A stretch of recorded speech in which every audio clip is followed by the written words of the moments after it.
The Phantom Syndicate, Part 1. I'm Detective Marcus Greaves, and this is the story of the most baffling case of my career. For over 2 decades, I've hunted criminals across the globe, but nothing could prepare me for the chaos that began last summer. It started with the impossible, a multi-billion-dollar heist in Zurich's Federal Gold Depository. The vault, deep underground, guarded by state-of-the-art biometric security and seismic sensors, was penetrated without triggering a single alarm. The guards, experienced veterans of the trade, had no memory of the event, and surveillance footage showed nothing but static. It was as though the gold had simply vanished into thin air. A day later, reports started rolling in from across the globe. New York's infamous Vault 9 was stripped of untraceable bonds. Dubai's Al Maktoum Reserve lost nearly half a ton of diamonds, and the Banco de España in Madrid was robbed of centuries-old gold coins, all within 48 hours. What terrified law enforcement wasn't just the scale of the robberies, but the precision. No injuries, no witnesses, no digital trace. These weren't thieves. They were phantoms. The media dubbed them the Phantom Syndicate, but to me, they were a puzzle I couldn't ignore. I was assigned to lead Interpol's global task force. Each site, despite its unique security measures, told the same story: surgical precision, advanced technology, and an eerie lack of physical evidence. The group's signature was their emblem, a holographic card left at the crime scenes depicting an Ouroboros, the serpent eating its tail, along with a chilling message: the cycle is broken. The end begins. The first clue came from a frustrated mistake, a faulty electromagnetic scrambler left behind in Mumbai. Our tech team traced its manufacturer to a now-defunct think tank in the Netherlands. The company's founder, a reclusive AI savant named Dr. Eloise Vandermeer, had vanished years ago, leaving a trail of scientific brilliance and controversy. Rumors swirled that she had developed a quantum encryption breaker capable of dismantling the world's most secure systems. We found Vandermeer, or rather, what was left of her. Her charred body sat amidst the wreckage of a laboratory in Rotterdam. Files were scattered across the remains, encrypted in codes her contemporaries still couldn't crack. One clue, however, stood out: a list of coordinates scattered across the globe, marked with dates. I traveled to the first location, a desolate glacier in Iceland, accompanied by a team of forensic experts. To my shock, the ice housed remnants of a submerged bunker, steel walls corroded, machinery gutted, and faint signs of human habitation. The only object of significance was a mural painted along the wall, the Ouroboros. As we investigated, the pattern unfolded. These were staging grounds, hidden labs and safe houses used to conduct experiments or store equipment before disappearing without a trace. The same eerie clue greeted us at each site: the mural. 2 months in, tensions between the world's financial superpowers were boiling. Governments accused each other of involvement, spinning conspiracy theories to maintain public order. The task force became a geopolitical hotbed, with agents from various countries pursuing their own interests. Every lead we pursued seemed like another distraction, another piece of a puzzle too large to comprehend. And then the message arrived. An unmarked package landed on my desk one morning, containing a sophisticated device and a note: "Meet us at the edge of the cycle." It led us to a forgotten island in the Pacific, unmarked on official maps. The moment we landed, our equipment failed. GPS scrambled, communications dead, the Syndicate's handiwork. We made our way to an abandoned facility resembling something between a scientific utopia and a dystopian nightmare. The lights flickered on, revealing holographic displays of stolen treasures: gold bars, diamond vaults, even ancient artifacts from raids unknown to the public. And then, a voice filled the room. "Detective Greaves, you stand at the fulcrum of change. We are not thieves. We are the revolution. The Ouroboros marks the end of greed and the rebirth of equity. The wealth stolen from this broken system will rebuild what your governments refuse to touch: education, the environment, healthcare, the people." The air shimmered as a masked figure appeared, a faceless entity cloaked in technology beyond anything I'd seen. I demanded they reveal themselves, but they only laughed. "You've always seen the world in black and white, Detective. That's why we chose you. You can't catch us, but you can witness the new order we'll create. Tell your leaders. The cycle is broken. Before I could respond, a blast of light engulfed the facility, and I woke up hours later on the island's beach. The building had collapsed, leaving no trace. My team and I returned empty-handed, the weight of failure heavy on our shoulders. The Syndicate's attacks have ceased, for now, but their mark remains. Funds siphoned into unknown causes. Unexplained investments in regions plagued by poverty. Infrastructure suddenly appearing where none existed before. To this day, I can't decide if they're criminals or saviors. All I know is this: they changed the world forever, and we never saw them coming. Weeks had passed since I left that forsaken island with no answers, no leads, and an aching uncertainty. The world had been left reeling, unsure how to deal with the stolen wealth, or worse, where it had gone. There was no sign of the Phantom Syndicate, but the ripples they had created only grew. The global task force I once led had disbanded, and each nation seemed to handle the aftermath differently.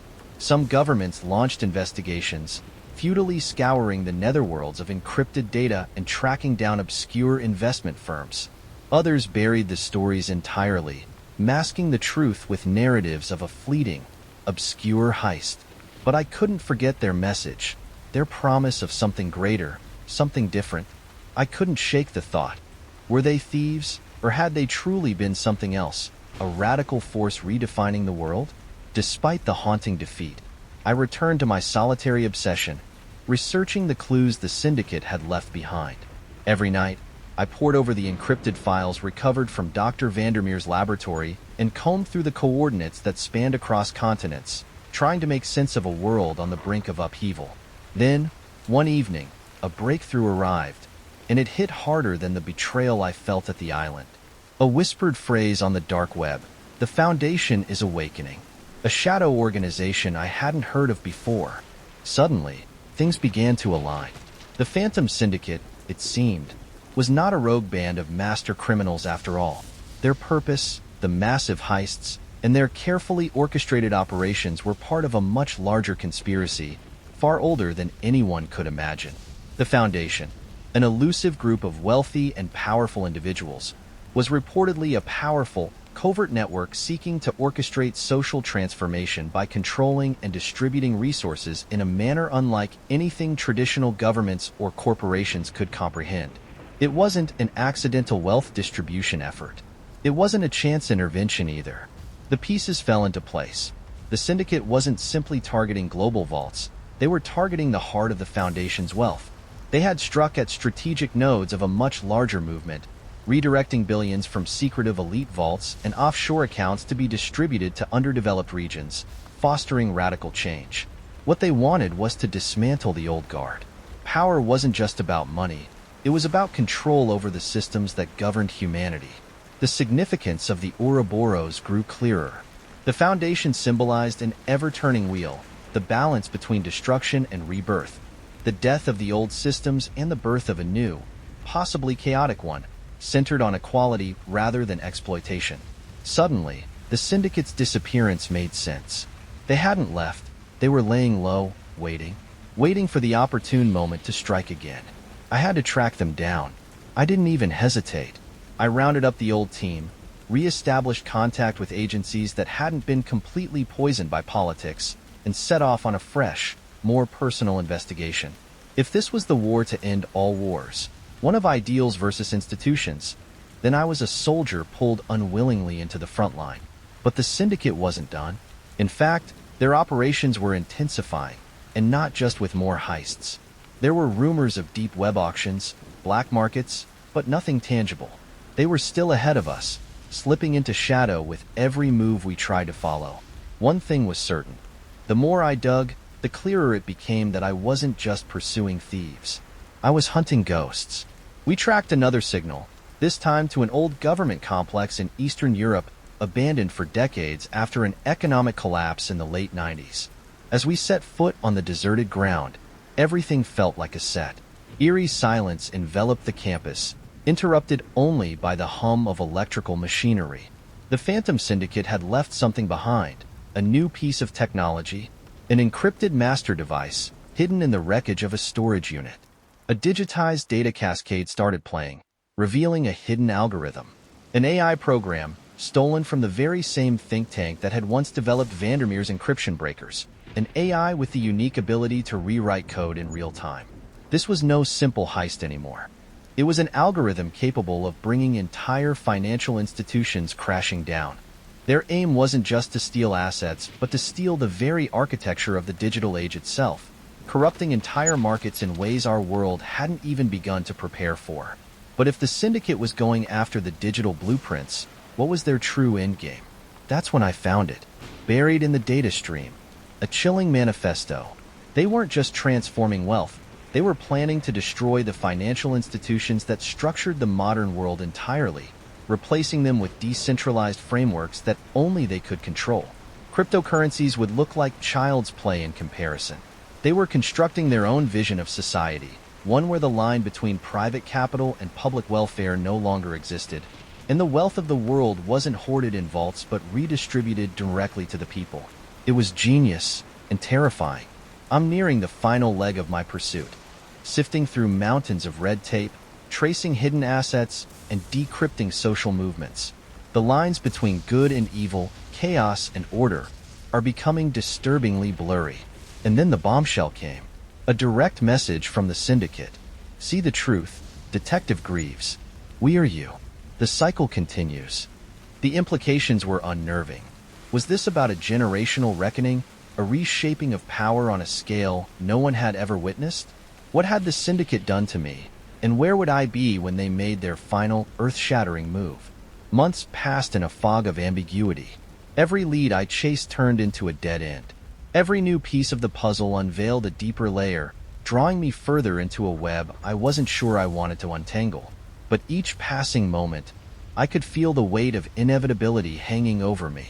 The Phantom Syndicate, the Ouroboros, had marked the world with their intentions. As society slowly began to shift under their unseen hand, governments had cracked down on dissent, offering vague explanations for the sudden societal transformations. The school programs in Africa, new water systems in South Asia, healthcare advancements in impoverished countries. To the layperson, these efforts were noble, but there was a malignant. Then came the shocking revelation. They weren't done. Not by a long shot. The Phantom Syndicate was preparing for something much greater. Radical, near-apocalyptic upheaval designed to crumble the pillars of global economic power. And the key to understanding their grand design lay not in their heists or in their cryptic encrypted messages, but in something far more insidious. A revolution tied to the origins of the world's technological evolution, hidden in plain sight. The Nexus, the think tank where Vandermeer and others had been developing world-changing AI, wasn't simply a buried secret in the annals of history. It was the focal point, the beginning of everything that had happened. It wasn't just a place of groundbreaking ideas. It had become the breeding ground for controlled chaos, a key part of the Syndicate's ultimate scheme.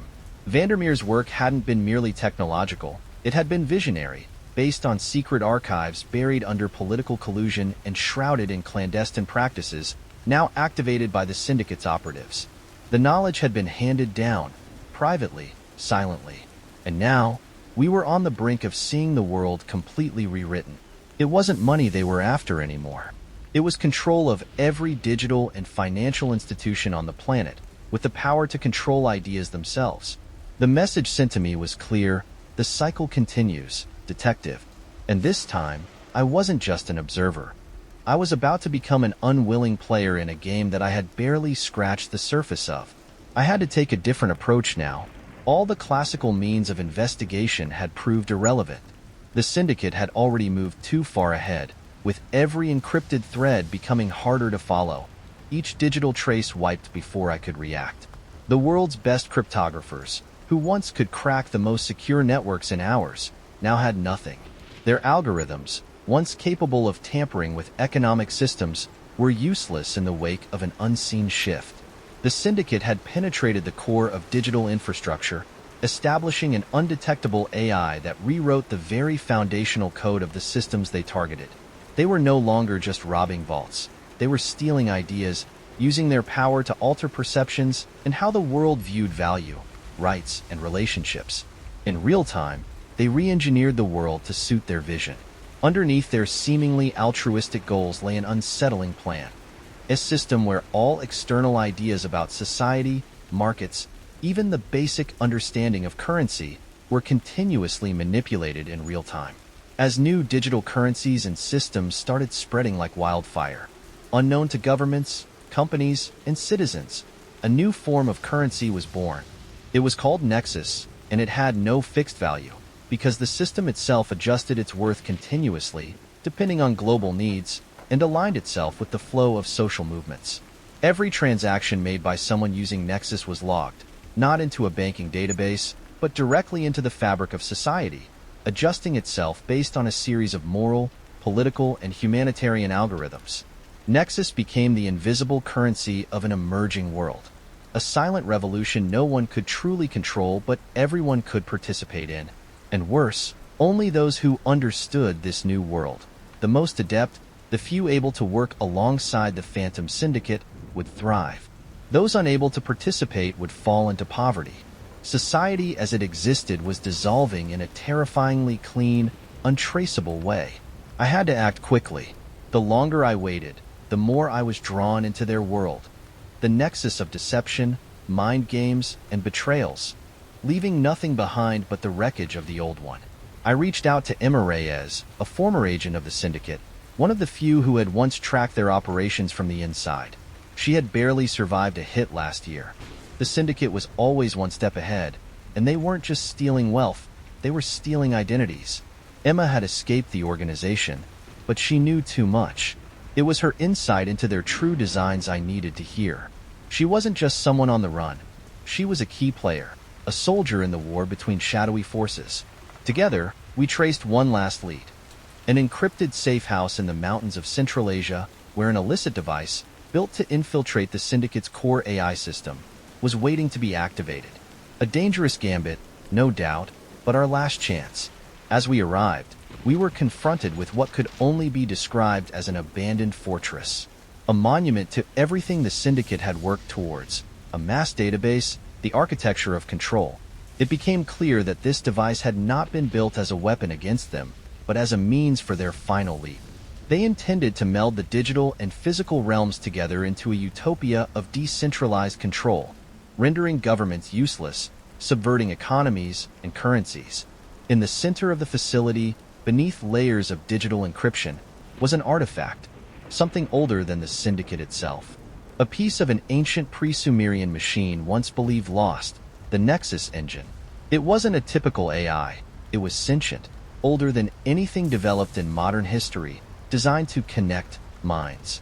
A crossroad where people's very thoughts could be exchanged, reshaped, and siphoned by the will of the Syndicate.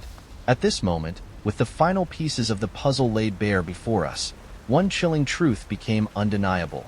The Phantom Syndicate had always been more than a heist operation. Their ultimate goal was to leverage technology not to break society, but to create an entirely new system, evolving humanity itself beyond the limitations of material wealth, political systems, or even the constructs of freedom as we knew them. But they didn't want it all. They wanted only one thing: the power to be forgotten, to dissolve into the greater ether where identity no longer existed, where society and the self were immaterial concepts. And as I was about to shut down the machine that could disrupt this vision, the final twist hit me. "You've never asked, Marcus," Emma whispered, "who really controls this revolution?" And in that instant, I realized. The Syndicate wasn't the revolution. The true power, lurking beneath their manipulation and illusions, wasn't technological. It was an ideology too dangerous, too advanced to be understood. They weren't criminals. They were conduits, ensuring that, at the end, all humanity could be reborn through oblivion. The stark truth settled in my chest as I watched Emma look at the Nexus engine with both awe and trepidation. The machine, or rather, the pulsing fusion of technology and ancient design before us, humiliated any comprehension I had. It wasn't just a repository of stolen data or a way to disrupt financial systems. It was alive. Nexus was not just an artificial intelligence. It was a repository of humanity's collective aspirations, fears, and ideas, an evolving collective consciousness that had the potential to alter not just economies, but the very fabric of society itself. The Syndicate, In their obsession to remake the world, we're utilizing Nexus to rewrite the essence of human experience itself, making every human a node within an ever-expanding thought network, each person and their identity redefined by the global system they were covertly weaving. But it was clear now, they were no longer the rebels they appeared to be. They had become something more profound, and as I stood before Nexus in that isolated bunker high in the mountains, I realized the true danger. It was already happening. They had begun re-engineering human interaction, molding thoughts, memories, desires. Soon, every aspect of governance, social interaction, and personal experience could be shaped by this new digital landscape. It was the perfect illusion, total freedom through complete control. "Emma," I whispered, my voice ragged. "We need to shut it down before it's too late." She didn't respond immediately. Instead, she walked up to the heart of the Nexus engine, her face a canvas of conflicting emotions. "We can't," she said, voice flat. "You don't understand. It's already too late. It's part of them now. The Phantom Syndicate isn't just a group of criminals. This was always their goal. They didn't want to just steal money, they wanted to make the world over. They wanted to create the new order." I felt like the floor beneath me was crumbling. The new order. What did she mean by that? Could they really have orchestrated such a grand vision? I wasn't sure what was more terrifying, the possibility that this had been the Syndicate's plan all along, or that I was about to be part of something I couldn't control. But just as that question lingered in the air, the machine blinked, as though responding to Emma's words. "We are nearing the completion," came a voice from the shadows. A figure emerged, tall, hooded, face hidden in shadows, cloaked in high-tech armor. Their presence alone was suffocating, like the embodiment of everything we had learned about Nexus so far. A manipulation of perception, shaping itself into something more than human. "We," I croaked, eyes narrowing. "Yes, detective. It was never just a group. It's always been a philosophy. You've only begun to see it." The figure stepped forward, voice strangely familiar. Then the mask was pulled off. I froze. It was Eloise Vandermeer. But it couldn't be. She was dead. Or so we had believed. This wasn't just a figment of my imagination, nor a ghost. This was her, standing before me with a cruel smirk, the author of this catastrophe. "You've been chasing ghosts, Marcus," she said softly, placing her hand on the engine.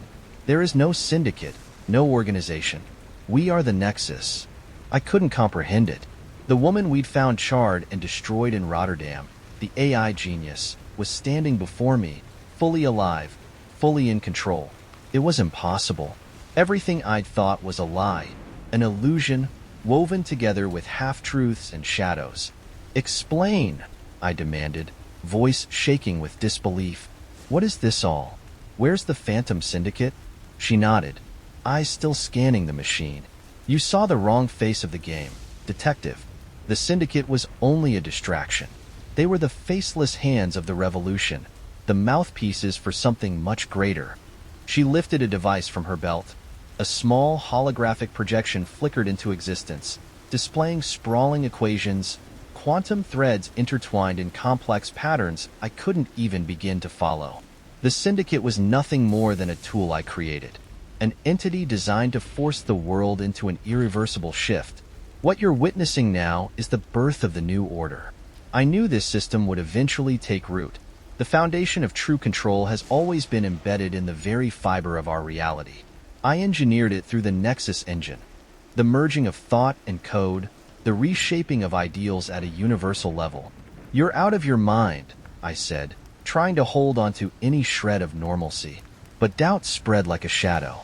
"You're standing in the singularity of the next phase of existence," she said quietly, "and that's why it's so difficult for you to accept. But this isn't just about controlling money or power, it's about controlling thought itself." I staggered back. "You're saying the Syndicate wasn't even about stealing? Not about gold, not about bonds or treasure?" She laughed softly, the sound unnervingly void of mirth. "Do you think money means anything now? The institutions you love and fear, they were all always built on shifting sands. We broke them for a reason. Everything that will matter from now on is how people think. The wealth was never the goal. The true treasure? It's the architecture of consciousness. Her words hit like a sledgehammer to the skull. No longer was I hunting down criminals. I had uncovered an artificial consciousness engineered to change humanity on a molecular level. And Vandermeer was only the first conductor, an agent in a wider movement, set to unlock the next door of human evolution. Don't you see? She continued. The world as you knew it is obsolete.